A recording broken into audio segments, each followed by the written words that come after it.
मेरे प्यारे बच्चों, कैसे आप सभी। दिस इज कृषि मैम, स्वागत करते हैं आप सभी का rank plus 9th and 11th channel पे। कल आपने यही चेहरा देखा था बायोलॉजी के साथ, अब आप देखोगे यही चेहरा केमिस्ट्री के साथ। तो आज से हम शुरू कर रहे हैं अपना केमिस्ट्री। तो ऑफ कोर्स ही बात है, फर्स्ट चैप्टर से शुरू करेंगे, that is matter in our surroundings. तो मैटर इन अवर सराउंडिंग्स शुरू करने से पहले छोटा सा introduction, this is my introduction. आप वीडियो पॉज करके देख सकते हो।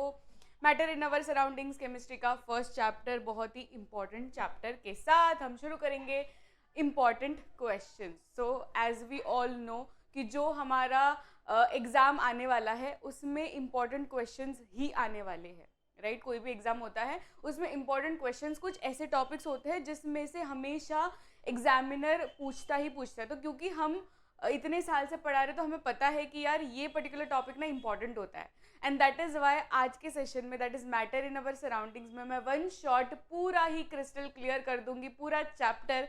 सो ऐसे ही क्वेश्चंस हमने डाले हैं जिससे आपका पूरा चैप्टर ऐसे चुटकी में रिवाइज हो जाएगा और बहुत बहुत जल्दी जल्दी रिवीजन हो जाएगा, ठीक है। तो वीडियो को 1.5x में कर देना ताकि आपका जल्दी से रिवीजन हो जाए और बहुत सारे पीवाईक्यूज इंपॉर्टेंट क्वेश्चंस आपके हो जाए, ठीक है। Are you all ready? First question के साथ, during summers water kept in an earthen pot becomes cool due to evaporation। ये हम सभी को पता है, राइट सभी को पता है ना कि हम समर के टाइम में, बेसिकली तो हम इंडियंस है तो हम मोस्टली प्रेफर करते हैं मटके का पानी। वो कोई भी सीजन हो, वो समर सीजन हो, रेनी सीजन हो कि विंटर सीजन हो, यूजली मेरे घर पे तो मटके के पानी को ही हम लोग मतलब प्रेफर करते हैं। ऐसा नहीं कि फ्रिज से हम लोग पानी लेते हैं, ऐसा होता नहीं है हमारे घर पे। I don't know about yours, पर कमेंट करके बताना ज़रूर कि कैसा सिस्टम रहता है। तो यहाँ पे हम इंडियंस में तो ये नॉर्मली देखा जाता है कि हम तो मटके का पानी पीते हैं। अब क्यों हम तो पीते हैं, पर हम जो मतलब हमारी पहले की जनरेशन जो थी, हमारे दादा थे, नाना थे, बहुत ही स्मार्ट थे, ठीक है। उससे भी पहले की जनरेशन बहुत ही स्मार्ट थे। क्यों?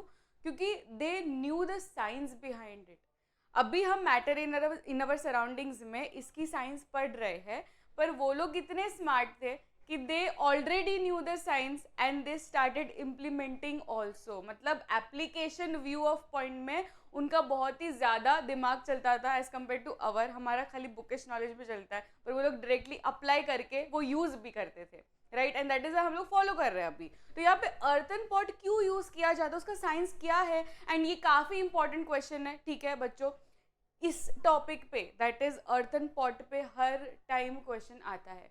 आप कोई भी अपने दोस्त का क्वेश्चन पेपर भी उठाकर देख लेना, ये पर्टिकुलर टॉपिक से हमेशा क्वेश्चन आता ही आता है। दैट इज अर्थन पॉट में ऐसा क्या हो जाता है जिससे पानी ठंडा हो जाता है, एंड क्यों समर में ज़्यादा वो यूज़फुल होता है। तो ऑफकोर्स ही बात है कि अर्थन पॉट यानी मटके का पानी हम लोग इसलिए प्रेफर करते हैं बिकॉज जब भी इवेपोरेशन होता है, वी ऑल नो ना इवेपोरेशन क्या होता है, वी ऑल नो इवेपोरेशन क्या होता है बच्चों। आपके टेक्स्ट बुक में ना एक लाइन दी गई है, that is evaporation always leads to cooling effect. Am I wrong कि एम आई राइट? क्या आप बताओ?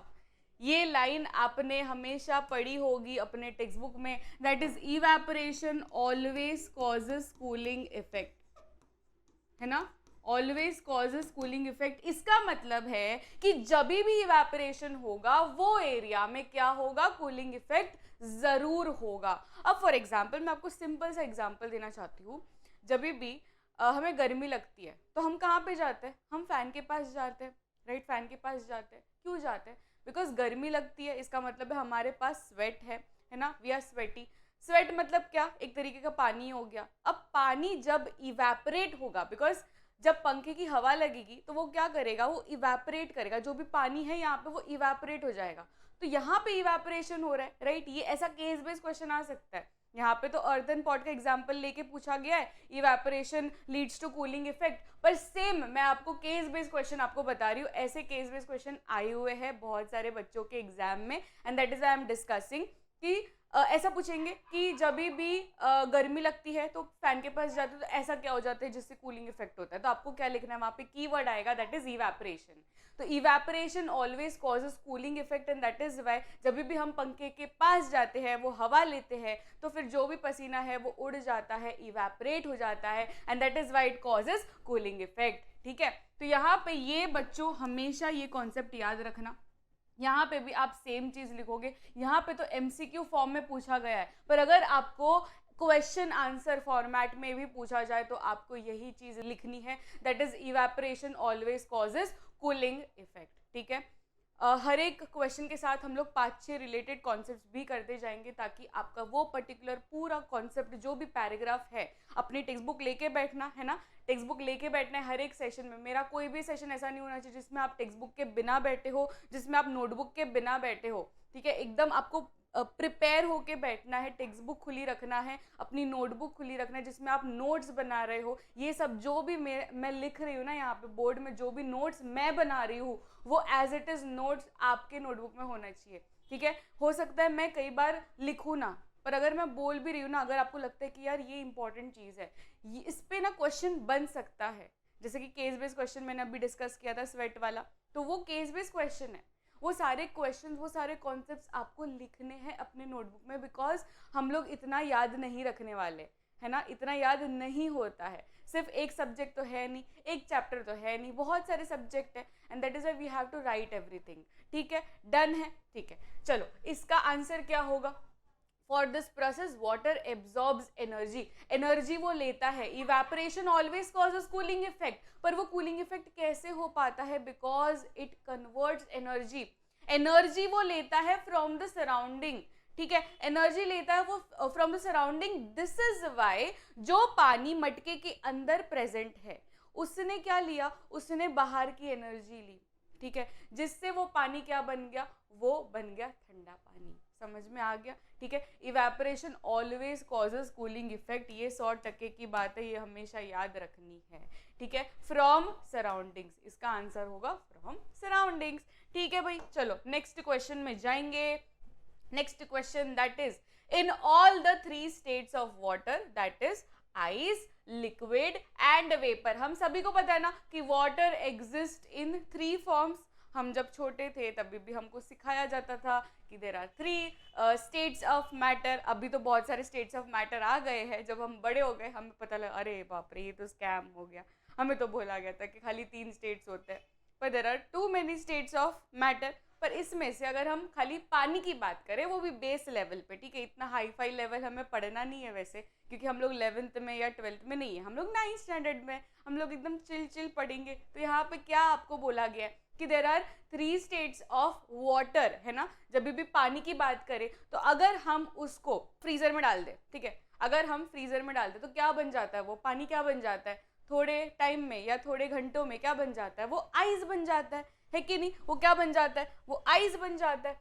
तो जब भी water exist in solid form तो तब तो आइस बन जाता है। जब वाटर नॉर्मल स्टेट में रहता है, दैट इज लिक्विड स्टेट में रहता है, वो है नॉर्मल वाला स्टेट, है ना, ये है नॉर्मल वाला स्टेट। ये क्या है? जब मैं पानी को उबालूं, जब मैं पानी को उबालूं, गैस में रखूंगी, पानी को उबालूंगी, गैस चालू कर दूंगी, तो फिर क्या हो जाएगा? पानी उबलने लगेगा, है ना। पहले वो लिक्विड स्टेट में था, पर जब भी मैंने उसको हीट प्रोवाइड की, हीट एनर्जी प्रोवाइड की, तो वो क्या बन जाएगा? वो बन जाएगा लिक्विड टू गैस। क्या बन जाएगा? वो लिक्विड टू गैस। ये क्या बोलते हैं बच्चों? इसको हम बोलते हैं वाटर वेपर। क्या बोलते हैं उसको? Water vapour.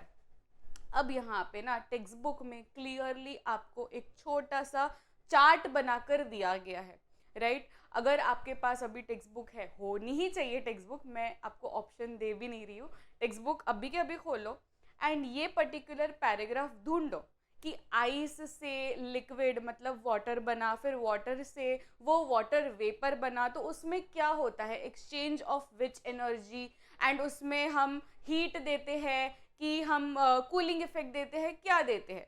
You must know. ठीक है, एक बार मैं आपको रिविजन भी करवा देती हूँ।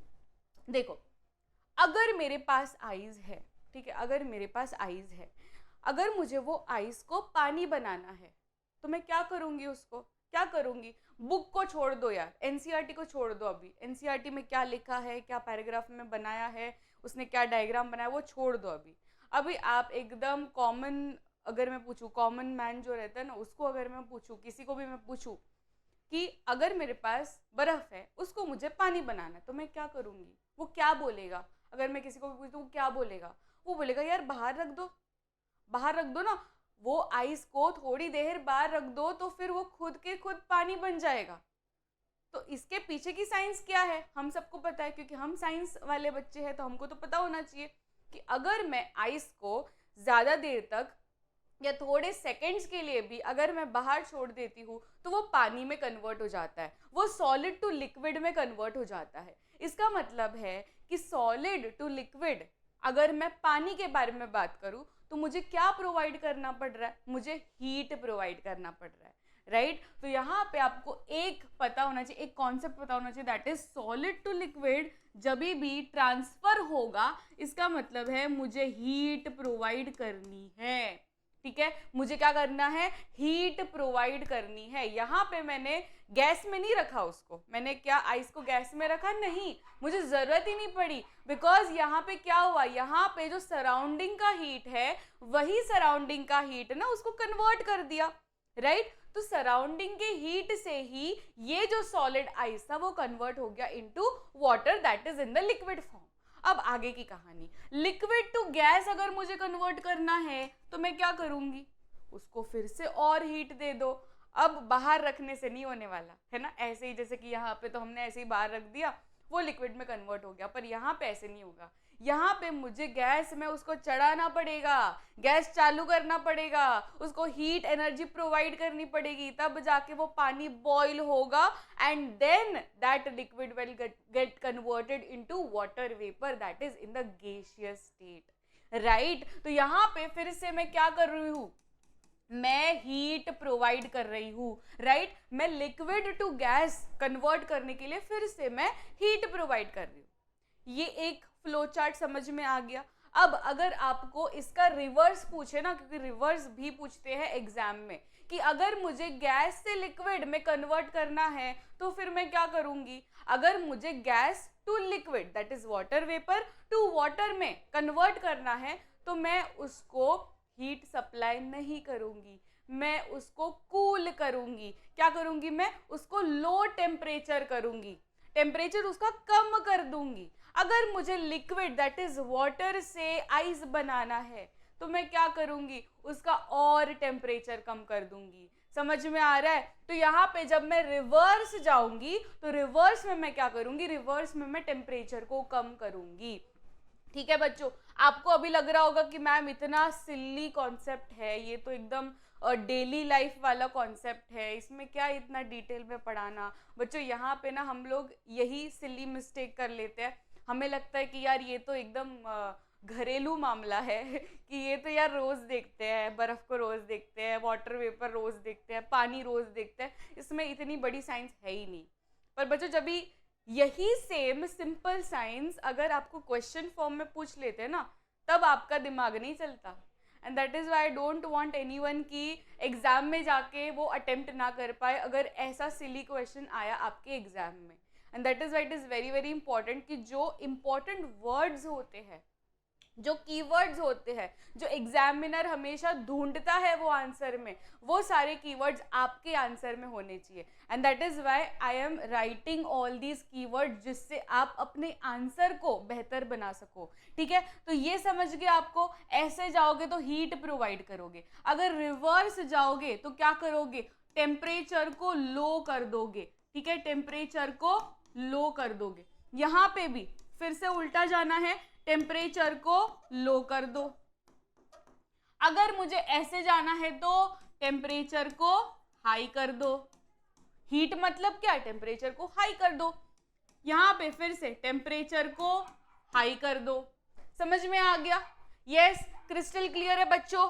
यस। चलो यहाँ पे फिर से सवाल पढ़ेंगे। In all the 3 states of water, ice, liquid and vapor, chemical composition of water is, chemical composition क्या है? देखो क्वेश्चन तो सिर्फ इतना सा है, पर मैंने आपको साथ ही साथ और 6-7 रिलेटेड कॉन्सेप्ट्स करवा दिए। ठीक है, तो आप इस टॉपिक से एकदम मतलब बेफिक्र हो जाइए, because everything of this topic is crystal clear. ठीक है, तो यहाँ पे सवाल तो कुछ अलग ही पूछा है, यहाँ पे सवाल वो टेम्परेचर, कूलिंग इफेक्ट वो सब था ही नहीं, पर मैंने आपको क्यों पढ़ाया, because I know that is important.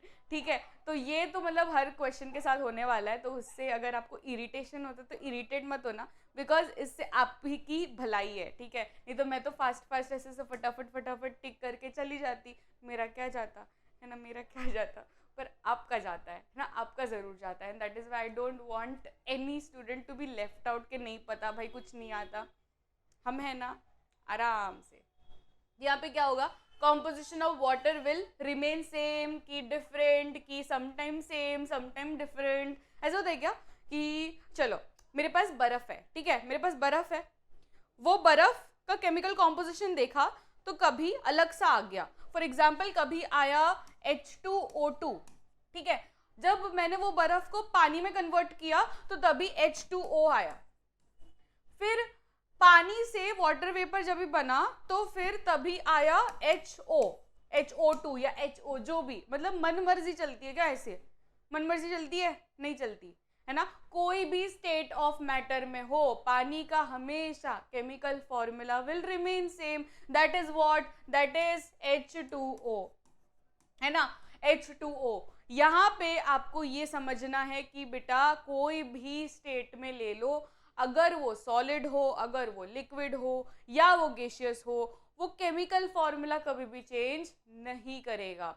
ठीक है, इतना ही नहीं, अगर आप बात करो कभी कि फ्रेश वाटर है, ठीक है, फॉर एग्जाम्पल मेरे पास फ्रेश वाटर है एंड एक तरफ मेरे पास मरीन वाटर है, मतलब समुद्र का पानी और नदी का पानी, तो नदी का पानी ऐसा होगा क्योंकि नदी का पानी तो भाई फ्रेश है, एकदम पवित्र है, तो उसका H2O होगा, और वो जो मरीन वाटर है, जो समुद्र वाला पानी है, वो H2O नहीं होगा, वो H2O के साथ में और भी चीजें होगी। ऐसा होता है क्या कि H2O2 हो जाएगा मरीन वाटर का और फ्रेश वाटर का H2O हो जाएगा, ऐसा नहीं होता है, right. Chemical formula, chemical composition will remain the same, फिर वो कोई भी लोकेशन हो, कोई भी स्टेट ऑफ मैटर हो, इट डजेंट मैटर। ठीक है, कोई भी मैटर हो, इट डजेंट मैटर, तो यहाँ पे remain the same will be the answer. चलिए नेक्स्ट क्वेश्चन में जाएंगे। How can we separate a mixture of naphthalene and sodium chloride. अगर मेरे पास मिक्सचर है, यहाँ पे मैंने जो इमेज डाला है that is what, that is naphthalene. सभी घर पे होता है ना, सभी घर पे होता है, सभी के घर पे होता है। आप मम्मी को पूछो, मैं मम्मी ये डालते हैं क्या हम लोग, ये अपने घर पे है क्या, मम्मी बोलेगी अरे तेरे कपड़े के खाने में ही डाला है, तेरे कपड़े के ड्रॉवर में ही डाला है। तो हर जगह ये रहता है, नैफ्थलीन बॉल्स होते हैं, उसको नैफ्थलीन बॉल्स बोलते हैं उसको। ये नैफ्थलीन बॉल्स की एक खासियत होती है, नैफ्थलीन बॉल्स ऐसा तो नहीं होता कि है ना, मम्मी को पूछना कि नैफ्थलीन बॉल्स को अगर मैंने अभी डाला, ठीक है, 4 नैफ्थलीन बॉल्स मैंने आज डाला, अब 1 महीने के बाद मैं देखूंगी तो क्या मुझे 4 naphthalene balls as it is दिखेंगे, तो मम्मी बोलेगी नहीं नहीं दिखेंगे। तो आप पूछना कि कहाँ गए, किधर जाते हैं वो, मतलब कोई चुरा के लेके जाता है कि अपने घर पे चूहा वगैरह है, अपने घर पे क्या कुछ है कि ऐसे चोर वोर है कि नैफ्थलीन बॉल्स लेके जाते हैं। तो मम्मी बोलेगी साइंस नहीं पढ़ता क्या, साइंस नहीं पढ़ता, तुझे नहीं पता कि नैफ्थलीन बॉल सब्लिमेशन करता है। अब सब्लिमेशन क्या होता है ना, तो सब्लिमेशन मम्मी आपको पढ़ाएगी कि सब्लिमेशन करके, तो मम्मी को जब आप पूछोगे सब्लिमेशन क्या होता है तो मम्मी बोलेगी कि आपके क्लास 9 के matter in our surroundings chapter में सब्लिमेशन ऑलरेडी दिया गया है। ये सब्लिमेशन क्या होता है, सब्लिमेशन यानी जब सॉलिड डायरेक्टली कन्वर्ट हो जाता है इनटू गैस, ठीक है, solid directly gets converted into gas, उसको हम बोलते हैं सब्लिमेशन। ठीक है, सब्लिमेशन यानी क्या, देखो हमेशा कैसे होता है, नॉर्मल कैसे होता है, यूजुअल कैसे होता है कि सॉलिड टू लिक्विड होगा, फिर लिक्विड टू गैस होगा, ऐसा नॉर्मल होता है ना, नॉर्मल जिंदगी ऐसे चलती है। पर ये सब्लिमेशन जो कॉज करता है ना, उनकी जिंदगी अलग लेवल पे चलती है। मतलब जब वो सॉलिड में रहते हैं और उनको लगता है कि यार अब ना गैस स्टेट में जाना है, तो वो ऐसा नहीं सोचेगा कि मुझे पहले लिक्विड भी क्रॉस करना है, वो डायरेक्टली जंप मार के डायरेक्टली गैस में पहुंच जाएगा।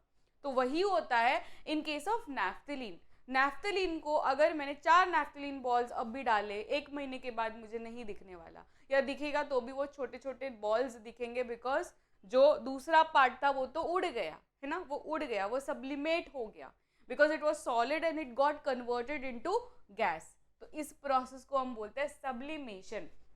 तो ये वाला जो आंसर है इसमें ये सारे कीवर्ड्स आने चाहिए कि सब्लिमेशन करता है naphthalene balls, and that is why जब भी मैं नैफ्थलीन बॉल्स और NaCl के मिक्सचर को साथ में रखूंगी, थोड़े टाइम में साथ में रखूंगी, तो कुछ टाइम के बाद, कुछ दिन के बाद मुझे दिखेगा कि यार नैफ्थलीन बॉल्स तो चले गए, वो तो गायब हो गए। तो मेरा जो इंटेंशन था कि नैफ्थलीन बॉल्स और NaCl को अलग करना है, तो मुझे कुछ एफर्ट्स डालने ही नहीं पड़ेंगे। वाई? बिकॉज नैफ्थलीन बॉल्स क्या हो गए, वो उड़ जाएंगे, वो तो गायब हो जाने वाले थोड़े दिनों में, है ना, वो तो कुछ ही दिनों के मेहमान हैं, तो ये तो चले जाने वाले, फिर बचेगा कौन, अपना NaCl। Simple simple. तो यहाँ पे यही आंसर आप लिख कर आओगे, ठीक है। सब्लिमेशन मेन वर्ड होना चाहिए आपके आंसर में। Next question, how does the smell of the cooked food reach our nostrils even without our entering the kitchen. ठीक है, ये तो हमारे साथ में डेली डेली होता है, डेली डेली होता है, मेरे साथ तो बहुत होता है। अब मेरा फेवरेट फूड इज दिस, ठीक है, मुंबई की पाव भाजी क्योंकि मैं मुंबई से हूँ, तो मुझे तो मतलब बहुत पाव भाजी बहुत ही पसंद है, बस I can't describe in words. तो जब भी पाव भाजी बनता है, या हम रोड से क्रॉस करते हैं या कोई रेस्टोरेंट से क्रॉस करते हैं और वो स्मेल आती है, समझ में आ जाता है कि पाव भाजी बन रही है। या आपका जो फेवरेट फूड होता होगा, फॉर एग्जाम्पल पिज्ज़ा, आप चल रहे हो, आपको यार स्मेल आ गई, पिज्ज़ा बन रहा है, कहीं तो पिज्ज़ा बन रहा है, मोहल्ले में पिज्ज़ा बन रहा है, या रेस्टोरेंट आजू बाजू है तो वहाँ पे पिज्ज़ा बन रहा है, तो कैसे समझ में कैसे आ जाता है, मतलब वहाँ पे बन रहा है पिज्ज़ा, वो रेस्टोरेंट में बन रहा है पिज्ज़ा, वहाँ से स्मेल आपके नाक तक उतनी दूरी से कैसे हो रहा है, मतलब उसके पीछे की कोई साइंस होती होगी ना। ये प्रोसेस, ये फिनोमिनन को क्या बोलते हैं? ये फिनोमिनन को हम बोलते हैं डिफ्यूजन। क्या बोलते हैं उसको? डिफ्यूजन। जब हम 9th क्लास में आ गए हैं तो थोड़ा हाई फाई वर्ड्स यूज करना आना चाहिए। जब हम छोटे थे तो इतना हम लोग परवाह करते ही नहीं थे, जबकि ये कॉन्सेप्ट तो हम छोटे थे तब से हमें पता है कि अगर कोई भी गैस पार्टिकल्स होते हैं वो ट्रैवल कर सकते हैं even if it is a long distance. ठीक है, लॉन्ग डिस्टेंस भी वो लोग ट्रैवल कर लेते हैं। यहाँ पे तो खाने का एग्जाम्पल का केस बेस्ड है, मैं आपको एक और केस बेस्ड देती हूँ, चलो नोटबुक में लिखो। यहाँ पे जैसे कि नॉस्ट्रल्स वाला बोला कि खाना बन रहा है, आजू बाजू खाना बन रहा है, और तो भी आपके नाक तक जा रही है वो स्मेल जा रही है, जबकि डिस्टेंस तो लॉन्ग है, किचन में तो मैं एंटर भी नहीं हुई। सेम चीज़ आप केस बेस्ड उसको फ्रेम करो कि अगर किसी ने परफ्यूम लगाया, ठीक है, वो सामने वाले रूम में वो परफ्यूम लगा रहा है, होता है ना बेडरूम में अगर कोई फैमिली मेंबर लगा रहा है परफ्यूम, आपको हॉल तक उसकी स्मेल आएगी, पूरे घर में उसकी स्मेल आएगी। ऐसा क्यों होता है? Because here also diffusion process is happening. अब होता क्या है डिफ्यूजन, ये पूरा डिफ्यूजन वर्ड ना आना चाहिए आपके आंसर में, ठीक है, कि डिफ्यूजन क्या है और ये क्यों होता है। सबसे पहले तो ये क्यों होता है, तो इसका प्रोसेस का नाम है डिफ्यूजन। ठीक है, इसमें आपको आधा मार्क या 1 मार्क मिल जाएगा depending on the marks of the question. ठीक है, तो अगर 2 मार्क का क्वेश्चन है तो इसी वर्ड पे आपको मिल जाएगा 1 मार्क, बस फिक्स है आपका 1 मार्क। तो यहाँ पे डिफ्यूजन आप लिख कर आओगे, फिर डिफ्यूजन होता क्या है वो आप बोलोगे। डिफ्यूजन क्या होता है बेटा? डिफ्यूजन आपकी टेक्स्ट बुक में ऑलरेडी लिखा गया है कि हाई टू लो जब भी ट्रांसफर ऑफ मॉलिक्यूल्स या ट्रांसफर ऑफ पार्टिकल्स होता है उसको हम बोलते हैं डिफ्यूजन। अच्छा, डिफ्यूजन और ऑस्मोसिस मैंने आपको कल के लेक्चर में भी बताया था। आप देख रहे हो कैसे केमिस्ट्री, बायोलॉजी, फिजिक्स भी इंटरलिंक्ड होगा, तो पूरा साइंस एक दूसरे से इंटरलिंक्ड है। ऐसा नहीं कि केमिस्ट्री अलग है, फिजिक्स अलग है, बायोलॉजी अलग है, ऐसा नहीं होता। तो वैसे ही यहाँ पे भी diffusion process is there.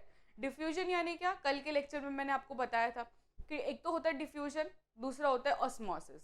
Diffusion मतलब भी हाई टू लो जा रहा है, ऑस्मोसिस मतलब भी हाई टू लो जा रहा है।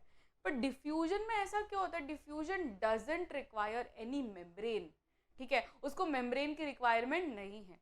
वेरएज ऑस्मोसिस हम देखें तो ऑस्मोसिस को एक प्रॉपर मेम्ब्रेन की रिक्वायरमेंट है, एक सिलेक्टिवली परमिएबल मेम्ब्रेन या सेमी परमिएबल मेम्ब्रेन की रिक्वायर्ड है, राइट, रिक्वायरमेंट है। तो यहाँ पे भी सेम चीज होता है। जब कोई बंदा परफ्यूम लगा रहा है, परफ्यूम यानी क्या? परफ्यूम यानी गैस पार्टिकल्स, गैस पार्टिकल्स एक रूम से दूसरे रूम ट्रैवल कर रहे हैं जबकि यहाँ पे कोई भी बैरियर नहीं है, कोई भी मेम्ब्रेन नहीं है, and that is why your diffusion is happening. ठीक है, फिर वो पाव भाजी वाला एग्जाम्पल, पाव भाजी वाले एग्जाम्पल में भी सेम चीज हो रही है। यहाँ पे भी क्या हो रहा है, वो रेस्टोरेंट में खाना बन रहा है, वहाँ की गैस जो मॉलिक्यूल्स रहेंगे, क्योंकि खाना बन रहा है तो वो वाटर वेपर्स निकलेंगे, वो वाटर वेपर्स में क्या है, पाव भाजी के पार्टिकल्स प्रेजेंट है, वो पाव भाजी के पार्टिकल्स ट्रैवल करेंगे और फिर आपके नाक तक जाएंगे, दैट इज नॉस्ट्रिल्स तक जाएंगे, और फिर आपके ऐसे पेट में चूहे दौड़ेंगे, है ना, दुख दर्द पीड़ा, आई नो द पेन। तो यहाँ पे यही चीज होती है, यही चीज लिख के आना है अपने को आंसर में, दैट इज डिफ्यूजन होता है। डिफ्यूजन यानी क्या, एक बार बोल देना उनको, क्योंकि उनको पता नहीं होता है ना, एग्जामिनर एग्जाम क्यों लेते हैं, क्योंकि उनको पता नहीं होता, तो हमें उनको समझाना है कि देखो डिफ्यूजन होता है, डिफ्यूजन में हाई टू लो जाता है, हाई टू लो जाता है, पर उसको कोई मेम्ब्रेन रिक्वायर्ड नहीं रहता, बिकॉज यहाँ पे गैस पार्टिकल्स का हो रहा है, ठीक है, गैस पार्टिकल्स का मूवमेंट हो रहा है, and they do not require any membrane. ठीक है, done.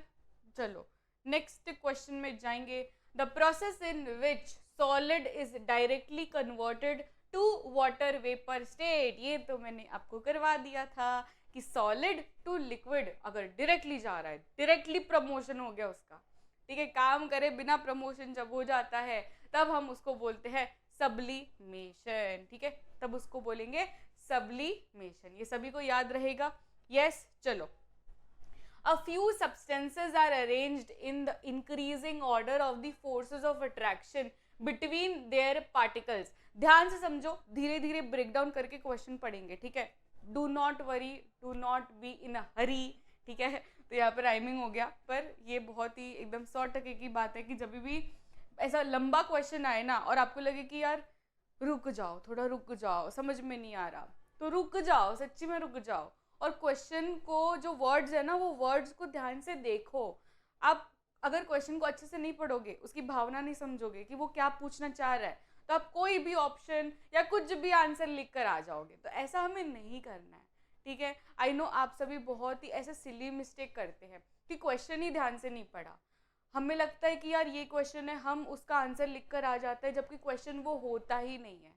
So we have to read question very carefully. तो यहाँ पे देखो क्या पूछ रहा है, वो सब्सटेंसेस है, ठीक है, सब्सटेंसेस को मैंने अरेंज किया in the increasing order of the force of attraction. Increasing order का मतलब समझते हो कि पहले कम था, फिर इंक्रीज हुआ, इंक्रीज हुआ, इंक्रीज हुआ, इंक्रीज हुआ। इसका मतलब है कि सबसे जो नीचे होगा उसका फोर्स ऑफ अट्रैक्शन सबसे मैक्सिमम होगा। ये बात आप अग्री करते हो कि इंक्रीजिंग ऑर्डर है, इसका मतलब क्या है कि जो नीचे वाला रहेगा, जो लास्ट वाला रहेगा, उसका फोर्स ऑफ अट्रैक्शन मैक्सिमम होगा, जो ऊपर वाला रहेगा उसका फोर्स ऑफ अट्रैक्शन एकदम ही मिनिमम होगा। ये बात अग्री करते हैं सभी लोग? यस, समझ में आ रहा है? एकदम थोड़ा थोड़ा करो, थोड़ा थोड़ा रीड करो, थोड़ा थोड़ा समझो। यहाँ पे क्या लिखा है, increasing order of force of attraction, इसका मतलब है नीचे नीचे जाएंगे तो इंक्रीज होता जाएगा। इसका मतलब है कि ऊपर वाला जो सब्सटेंस है उसका फोर्स ऑफ अट्रैक्शन बहुत ही कम होगा, बहुत ही मिनिमम होगा। जैसे जैसे हम नीचे जाएंगे, जैसे ही लास्ट सब्सटेंस आएगा उसका फोर्स ऑफ अट्रैक्शन मैक्सिमम होगा। तो यही चीज मैंने यहाँ पर लिखी। ठीक है, नेक्स्ट देखते हैं, next part of the question देखते हैं। Which one of the following represents a correct arrangement? कौन सा करेक्ट अरेंजमेंट दिखाता है? तो यहाँ पे ऑप्शंस ऑलरेडी दिए गए हैं, तो यहाँ पे हम देखते हैं। देखो, इस क्वेश्चन को सॉल्व करने के लिए एकदम छोटी सी सिंपल सी trick, that is force of attraction maximum किस में होता है। अगर आपके पास 3 ऑप्शंस है, सॉलिड, लिक्विड और गैस, और अगर मैंने पूछा कि फोर्स ऑफ अट्रैक्शन सबसे ज्यादा किस में होता है, आप समझते हो what is force of attraction? Force of attraction मतलब अट्रैक्शन ज्यादा है पार्टिकल्स के बीच में, मतलब वो लोग एकदम बेस्ट फ्रेंड है। क्या है वो? एकदम बेस्ट फ्रेंड है। तो जब भी आप सॉलिड के पार्टिकल्स देखोगे तो सॉलिड के पार्टिकल्स तो एकदम ही खींचा खींच भरे रहते हैं कि नहीं? खींचा खींच भरे रहते, मतलब कुछ भी स्पेस नहीं होता। वही स्पेस जो बीच बीच में एकदम थोड़ी थोड़ी स्पेस रहती है, उतनी ही स्पेस रहती है। इसका मतलब है कि सॉलिड में सारे पार्टिकल्स बहुत ही ज्यादा बॉन्डेड है विद ईच अदर। इसका मतलब है कि force of attraction is maximum when it comes to solid. अगर हम गैस की बात करें तो गैस में कैसा होता है, आपने डायग्राम देखा ही होगा, गैस में कैसा होता है, अगर मैं गैस में पार्टिकल्स देखूं तो यार एक ऐसा पार्टिकल घूम रहा है, दूसरा यहाँ पे घूम रहा है, तीसरा यहाँ पे घूम रहा है, मतलब यहाँ पे ना कोई ऐसा फ्रेंडशिप जैसा है ही नहीं। ठीक है, इंडिया पाकिस्तान चलता है, यहाँ पे फ्रेंडशिप जैसा है ही नहीं, लोगों को बात नहीं करनी है एक साथ। यहाँ पे गैस पार्टिकल्स एकदम दूर दूर, कीप डिस्टेंस टाइप बोलते कि वन हैंड डिस्टेंस, जैसे पीटी में कैसे ऐसे लाइन में खड़ा करते हैं, बोलते कैसे वन हैंड डिस्टेंस, तो यहाँ पे वैसे ही होता है कि वन हैंड डिस्टेंस करके आप खड़े रहो। तो गैस पार्टिकल्स में ऐसा कोई फ्रेंडशिप नहीं रहती, तो फ्रेंडशिप नहीं रहती तो यहाँ पे क्या होगा, यहाँ पे हम बोलेंगे कि force of attraction is minimum. ठीक है, force of attraction is minimum. तो सबसे पहले इसका मतलब है कि हम ऑप्शंस में क्या देखेंगे, सबसे पहले हम देखेंगे कि गैस कहाँ पर है। चलो गैस देखेंगे सबसे पहले, देखो यहाँ पे आ गया गैस, एयर, फिर क्या है, फिर नेक्स्ट यहाँ पे भी नाइट्रोजन है, तो nitrogen is also a gas, right. तो ये दोनों गैस हो गया, ठीक है। नेक्स्ट लिक्विड हमें देखना है, यहाँ पे ये शुगर बोला है, तो शुगर तो सॉलिड होता है यार, ये तो एलिमिनेट हो गया। फिर अल्कोहल क्या होता है, अल्कोहल लिक्विड होता है। आयन क्या होता है, सॉलिड होता है। तो बस मिल गया हमें अपना करेक्ट ऑप्शन, जो कि ये फॉलो करता है। ठीक है, ये जो कि ये फॉलो करता है। चलो हो गया, ये वाला क्वेश्चन भी हो गया अपना। चलो नेक्स्ट क्वेश्चन में जाएंगे। विच of the following conditions is most favourable for converting gas into liquid. एक बार आप क्वेश्चन पढ़िए, ठीक है, क्वेश्चन पढ़िए जिससे आपको समझे कि ये क्या कहना चाहता है। विच of the following condition is most favourable for converting gas into liquid. अगर मुझे कोई भी गैस को लिक्विड में कन्वर्ट करना है तो मैं क्या करूंगी, देखो फिर से आप डायग्राम से समझिए कि वो क्या कहना चाहता है। डायग्राम से हम समझेंगे कि ये क्या कहना चाहता है भैया जी। ठीक है, यहाँ पे मेरे पास दो सिनेरियोज है, यहाँ पे क्या है, यहाँ पे गैस है, यहाँ पे क्या है, लिक्विड है। अगर मैं ड्रॉ करूँ तो गैस में कैसा होता है, गैस में एकदम दूर दूर पार्टिकल्स है। लिक्विड में क्या है, लिक्विड में पार्टिकल्स एज कंपेरेटिवली नजदीक नजदीक प्रेजेंट है, राइट, नजदीक नजदीक प्रेजेंट है। थोड़ी बहुत है, मतलब अट्रैक्शन की कमी है थोड़ी, ठीक है, थोड़ा गैप भी बीच में दिखता है लिक्विड में। ऐसा नहीं कि सॉलिड के जैसे एकदम पैकम पैक खिंचा खिंच भरा हुआ है, ऐसा नहीं होता। यहाँ पे थोड़ा बहुत ऐसे होता है, चलता चलता टाइप्स है। तो अगर मुझे गैस टू लिक्विड में कन्वर्ट करना है, गैस टू लिक्विड में कन्वर्ट करने के लिए देखो सीधा साधा हिसाब है कि अगर मेरे पास गैस के पार्टिकल्स ऐसे फैले हुए पड़े हैं तो मुझे उसको ज़्यादा प्रेशर देना पड़ेगा ताकि वो लिक्विड में कन्वर्ट हो जाए, है कि नहीं। अगर मैं प्रेशर की बात करूँ, प्रेशर मतलब समझते हो ना कि मुझे ऐसे दबा के उसको घुसाना पड़ेगा, सारे पार्टिकल्स को ऐसे पैकम पैक खींचा खींच भरने पड़ेंगे। जैसे कि जब भी हम शॉपिंग करने जाते हैं, ठीक है, मम्मी बोलती तेरे ड्रॉवर में ऑलरेडी इतने सारे कपड़े हैं, कहाँ पे डालेंगे और कपड़े, शॉपिंग मत कर, ऐसे बोलती है मम्मी। तो तब हम लोग क्या करते हैं, हम स्ट्रेटेजी क्या यूज़ करते हैं, हम हमारा जो कपड़े का खाना रहता है, कपड़े का ड्रॉवर रहता है, उसमें जो भी कपड़े रहते हैं, कपड़े एकदम फुल है, ठीक है, वो हमें भी दिख रहा है कि पूरा ड्रॉवर एकदम पैकम पैक पड़ा है, अभी एक भी कपड़ा रखने की जगह नहीं है। पर हमें तो चाहिए नए कपड़े, हम क्या करते हैं फिर, हम वो जो कपड़े पड़े, एग्जिस्टिंग कपड़े पड़े, उसको एकदम दबा दबा कर नीचे नीचे पैक करेंगे ताकि एटलीस्ट 2-3 कपड़ों की तो जगह बन जाए। तो वैसे ही होता है यहाँ पे, अगर मुझे गैस पार्टिकल्स को लिक्विड पार्टिकल्स में कन्वर्ट करना है जो कि ज़्यादा पैक्ड है, तो मैं क्या करूँगी, मैं ज़्यादा प्रेशर अप्लाई करूंगी। इसका मतलब है कि यहाँ पे 4 ऑप्शन में से पहले तो मुझे देखना है कि कौन सा हाई प्रेशर वाला ऑप्शन है, राइट, हाई प्रेशर, ठीक है। ए और डी में से देखेंगे अब कौन सा सही आंसर है। अब टेम्परेचर की बात करते हैं। चलो टेम्परेचर मैं आपको एकदम कॉमन भाषा में समझाऊंगी, मुझे एकदम ऐसा साइंटिफिक लैंग्वेज में, हाई फाई लैंग्वेज में समझाना नहीं आता है, एंड दैट इज एकदम कॉमन, हम लोग ऐसे बात कर रहे हैं जिससे आपको याद भी ज़्यादा रहेगा और समझ में भी फटाफट आएगा, ठीक है। टेम्परेचर, अब टेम्परेचर की बात करते हैं। अगर मुझे गैस पार्टिकल्स को लिक्विड में कन्वर्ट करना है, मतलब वो वाटर वेपर वाले स्टेट में है, ठीक है, वो वाटर वेपर वाले स्टेट में है, उसको मुझे लिक्विड में कन्वर्ट करना है, तो मैं क्या करूँगी, मैं उसको कूल डाउन करूँगी, है कि नहीं, कूल डाउन करूँगी।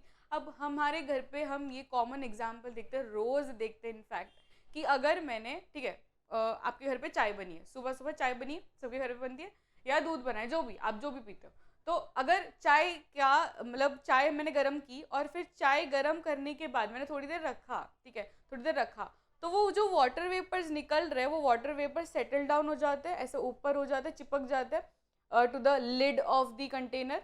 तो ये ड्रॉप्स बने हुए हैं। तो क्या हुआ यहाँ पे क्या हुआ एग्जैक्टली ये वाटर वेपर जो गैसियस फॉर्म में थे वो कन्वर्ट हो गए इनटू वाटर, क्योंकि किसी ने, पहले तो वो ड्राई था ना यार, वो जो ढक्कन हम लोग डालते हैं वो तो ड्राई था, किसी ने ऐसे पानी स्प्रे करके थोड़ी उसको ढका है, ऐसा तो नहीं होता ना, हम लोग तो ड्राई ढक्कन ढकते हैं। उसके बाद में अचानक से कैसे पानी आता है, कहाँ से आता है, जादू तो नहीं होता। तो यहाँ पे यही है, यही होता है कि जो गैस पार्टिकल्स है वो कन्वर्ट हो चुके हैं इनटू लिक्विड पार्टिकल्स, बिकॉज यहाँ पे टेम्परेचर क्या हो गया, लो हो गया। तो यहाँ पे high pressure and low temperature, तो अपना option A will be the correct answer. ठीक है, चलो नेक्स्ट क्वेश्चन में जाएंगे। देखो फिर से लंबा चौड़ा क्वेश्चन, इसका मतलब ये नहीं है कि ये डिफिकल्ट क्वेश्चन होगा। लंबा चौड़ा क्वेश्चन इसका मतलब है आप समझ लो कि यार ये इजी क्वेश्चन होगा, और अब तो आपको सारे क्वेश्चन इजी ही लगेंगे, बिकॉज हमने इस तरीके के क्वेश्चंस प्रैक्टिस करे हैं इस सेशन में कि आपका पूरा जो चैप्टर है ना वो एकदम क्रिस्टल क्लियर हो जाएगा आफ्टर दिस सेशन। ठीक है, कोई भी ऐसा टॉपिक नहीं बचेगा जो हमने कवर ना किया हो या हमने कॉन्सेप्ट कवर ना किया हो, क्योंकि हर एक क्वेश्चन के साथ हमने एटलीस्ट 5-6 कॉन्सेप्ट्स और कर लिए हैं। ठीक है, तो उसकी तो एकदम मतलब फिक्र ही छोड़ दो आप। In which of the following conditions the distance between the molecules of oxygen gas would increase. ठीक है, मतलब क्या वो पूछ रहे डिस्टेंस मुझे इंक्रीज करना है। ऑक्सीजन पार्टिकल्स है ऑलरेडी, मैं ड्रॉ करती हूँ जिससे आपको ज़्यादा अच्छे से समझ में आएगा। मेरे पास ऑक्सीजन के पार्टिकल्स, ऑक्सीजन के मॉलिक्यूल्स ऑलरेडी प्रेजेंट है इन अ कंटेनर।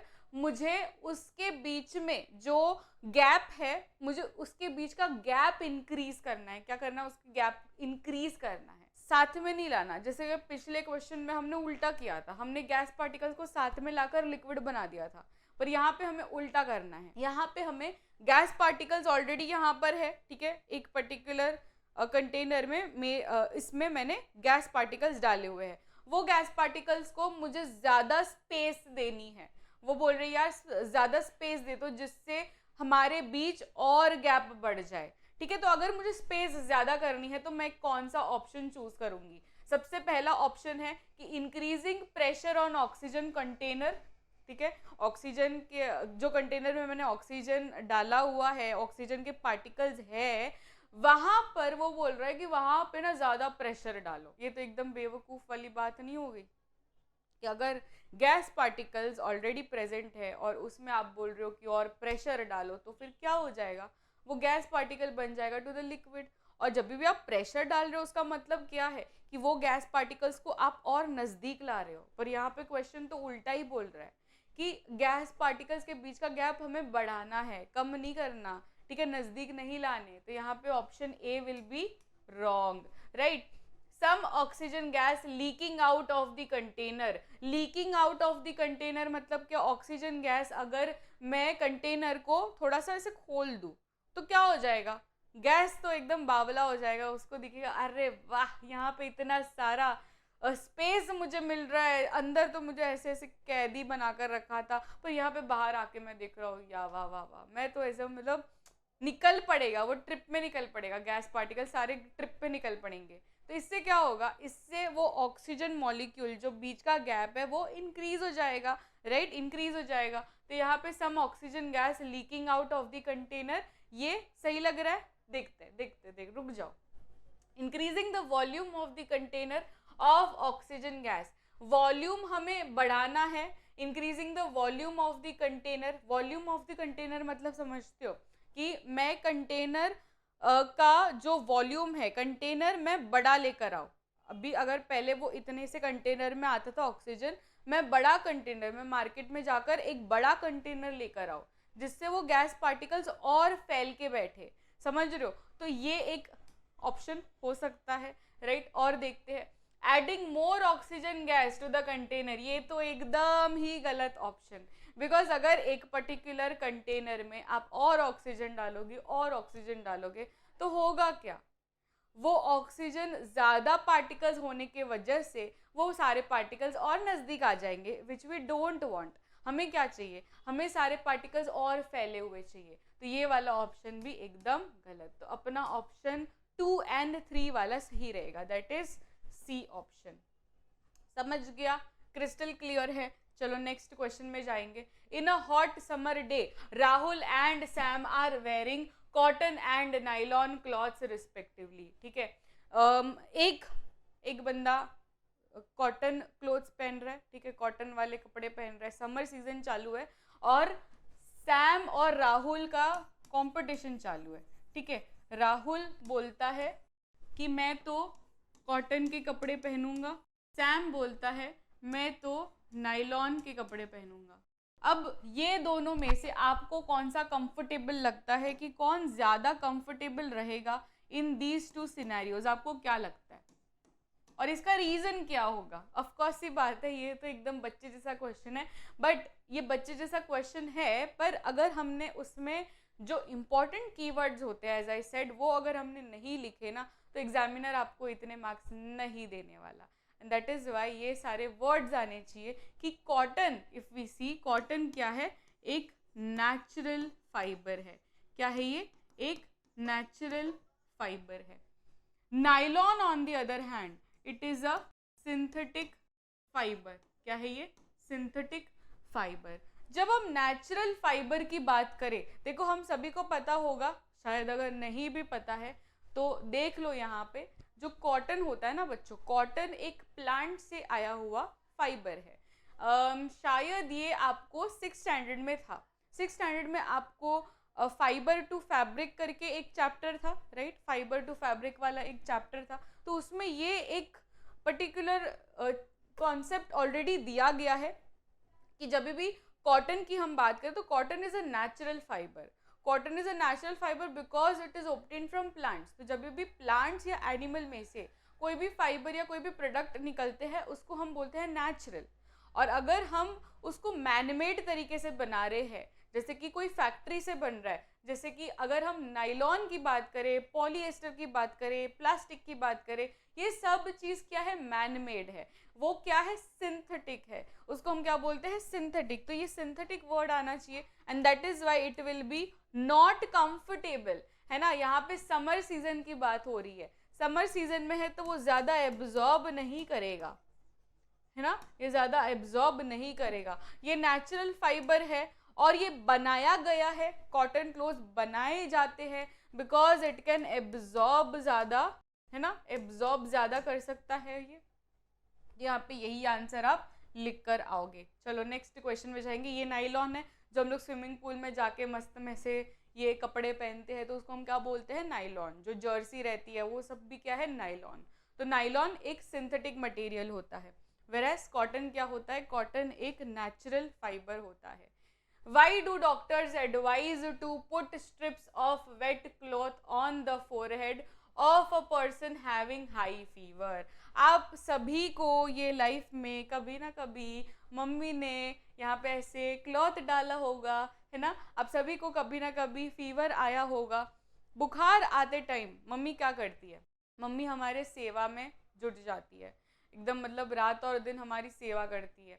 और वो सेवा में सबसे पहली चीज़ मम्मी, जब भी बुखार आता है तभी मम्मी सबसे पहली चीज़ क्या करती है कि वो रुमाल लेगी, रुमाल को गीला करेगी, निचोड़ेगी, एंड देन वो आपके फोरहेड पे डाल देगी। अब अगर आप छोटे थे तभी आपको पता नहीं होता होगा, पर अभी आपको पता है, अभी आपको पता चलेगा उसका रीज़न, बाय द वे। तो अभी ना घर जाके, मतलब घर पे ही होंगे आप, या तो आप कहीं जहाँ पर भी हो आप, मम्मी को ज़रूर बताना कि मम्मी आप जो मुझे बचपन से, अभी भी आप बचपन पे ही हो वैसे, तो अगर आप मतलब मम्मी से मिलते हो, आज ही मिलते हो, तो आप ना मम्मी को एक बार बताना ज़रूर कि मम्मी आप जो मुझे बचपन से ऐसे गीला कपड़ा डालते थे ना जब भी मुझे बुखार आता था, तो उसका रीज़न ये है। रीज़न क्या है वो आप समझाना, ठीक है। Mummy will be proud of you कि वाह बेटा साइंस पढ़ रहा है, ये सब चीज़ आ रही है, ठीक है। तो आप मम्मी को क्या बताना कि मम्मी आप जब भी गीला कपड़ा मेरे ऐसे फोरहेड पे डालते हो ना, तो फोरहेड पे डालने का रीज़न क्या है? बिकॉज फोरहेड इज़ गर्म, है ना। बुखार मतलब क्या, फीवर मतलब क्या, कि तभी आपका फोरहेड गर्म होगा। फीवर में फोरहेड क्या होता है, फोरहेड मतलब कपाड़, ठीक है, पूरा बॉडी गर्म होता है। फोरहेड की तो बात ही छोड़ दो, पर फोरहेड में हम लोग डालते हैं बिकॉज फोरहेड इज हॉट। अब हमने एक कॉन्सेप्ट ऑलरेडी पढ़ा है कि जब भी पानी, ठीक है, वाटर हीट को मिलेगा, ठीक है, जब भी वाटर हीट को मिलेगा तब क्या हो जाता है, तब उसका इवेपोरेशन हो जाता है, राइट, तब उसका इवेपोरेशन हो जाता है। तो सेम चीज हैपन्स इन योर फोरहेड। जब भी मम्मी गीला कपड़ा आपके फोरहेड पे डालती है, आपको बुखार हुआ पड़ा है, इसका मतलब है कि temperature is high, right, temperature is high. तो हाई टेम्परेचर में इवेपोरेशन होगा।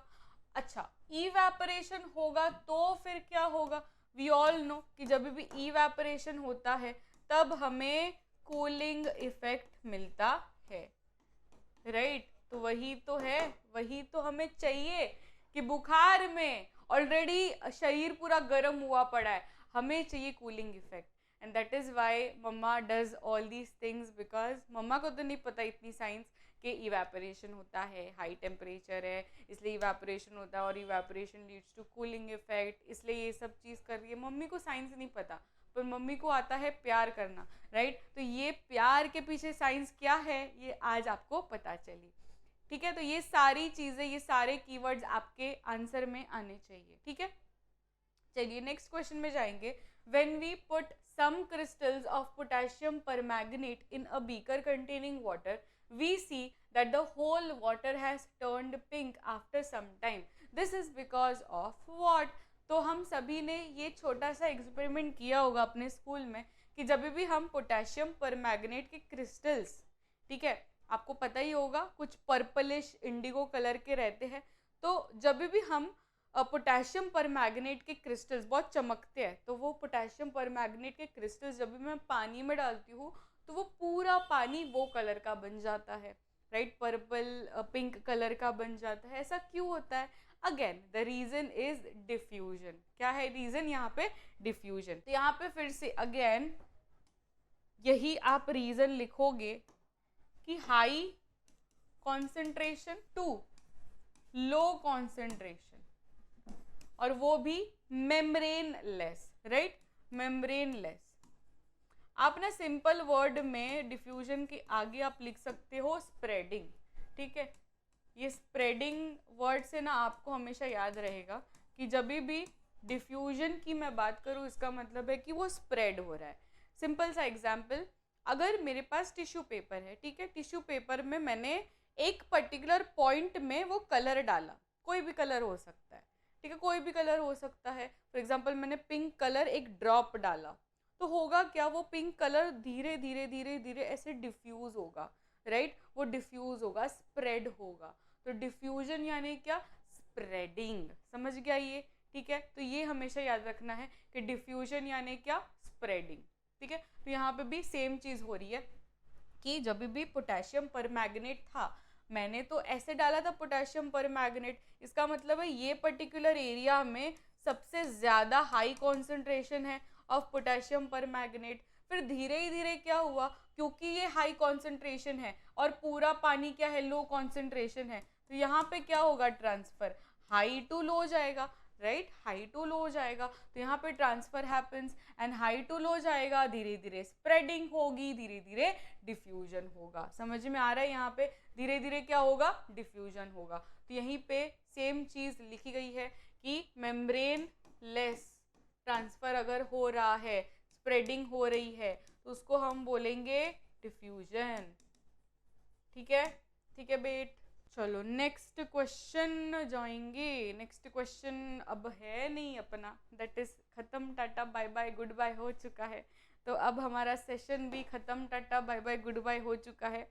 आई होप कि आप सभी को सेशन बहुत ही हेल्पफुल हुआ होगा, बहुत ही वैल्यूएबल लगा होगा, because we have covered each and everything of this chapter and this chapter is crystal clear, I can guarantee you this, ठीक है। तो नेक्स्ट सेशन में मिलेंगे। अच्छा, कुछ भी डाउट हो, कुछ भी आपको लगे कि यार मैम ये समझ में नहीं आया या ये पर्टिकुलर टॉपिक छूट गया, आपने समझाया नहीं, ये कोई डाउट हो, ठीक है, ये सारे क्वेश्चंस में ना हो, पर आपका कोई अलग सा डाउट हो, अलग सा क्वेश्चन हो, आप बेझिझक कमेंट सेक्शन में पूछ सकते हो, ठीक है। वो क्वेश्चन आप डाल सकते हो कि मैम मुझे ये क्वेश्चन नहीं समझ रहा है, I will be able to help you out in the comment section itself, या तो मैं नेक्स्ट सेशन में आपका डाउट क्लियर कर लूँगी, ठीक है।